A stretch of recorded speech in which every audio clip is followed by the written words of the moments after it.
Excuse me, spoon, fork, knife? No?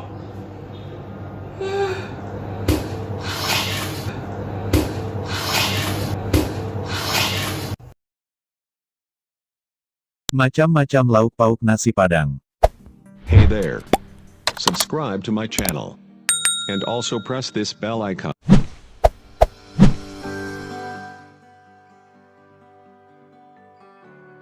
Rendang. Rendang adalah masakan daging yang berasal dari Sumatera Barat, Indonesia.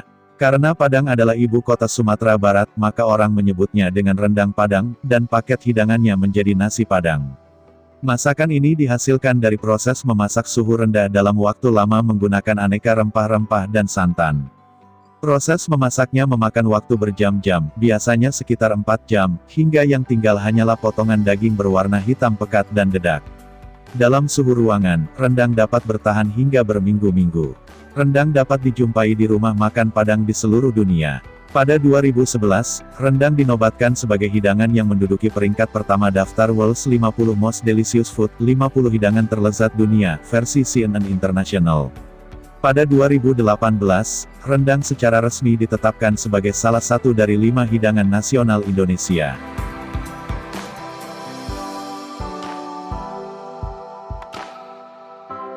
Sambal lado. Sambal lado adalah salah satu jenis makanan khas di Padang yang bahan dasarnya berasal dari cabai yang digiling, kemudian bahan tersebut digoreng. Sambal lado biasanya dimakan sebagai makanan pendamping hidangan utamanya. Cabai yang dipakai dalam pembuatan sambal lado adalah cabai keriting, cabai merah, cabai hijau, cabai muda, dengan campuran bumbu seperti garam, bawang putih, bawang merah, dan rempah-rempah lainnya.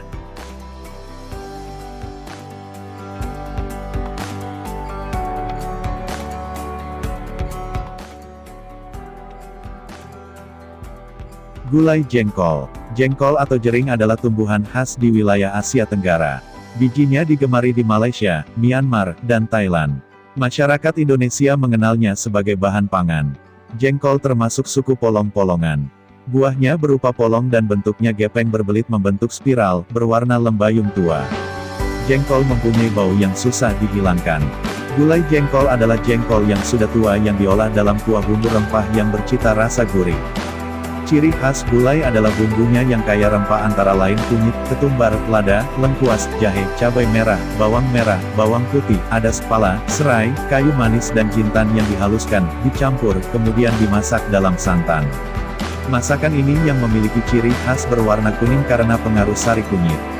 Makanan ini dianggap sebagai bentuk lain dari kari, dan secara internasional sering disebut sebagai kari ala Indonesia, meskipun dalam seni kuliner Indonesia juga ditemukan kari.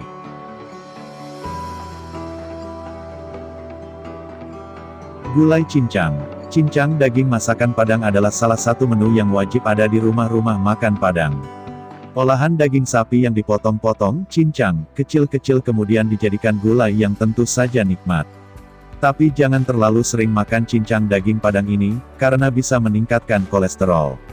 Daging yang dijadikan cincang biasanya bagian yang mengandung banyak lemak.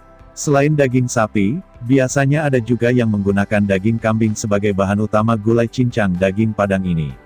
Melihat bentuknya saja, serasa air liur kita langsung berselera, belum lagi aroma bumbu yang sangat wangi dan khas pasti membuat makan Anda meningkat. Dendeng. Dendeng adalah daging yang dipotong tipis menjadi serpihan yang lemaknya dipangkas, dibumbui dengan saus asam, asin atau manis dengan dikeringkan dengan api kecil atau diasinkan dan dijemur. Hasilnya adalah daging yang asin dan setengah manis dan tidak perlu disimpan di lemari es. Dendeng adalah contoh makanan yang diawetkan.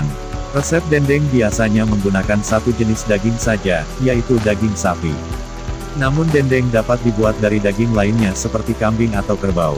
Bisa juga dendeng dibuat dari hasil buruan seperti venison, elk, keribu, dan rusa. Saat ini, terdapat juga dendeng dari kalkun, burung onta, salem, dan tuna. Daging harus dikeringkan dengan cepat untuk memperlambat pertumbuhan bakteri saat itu juga.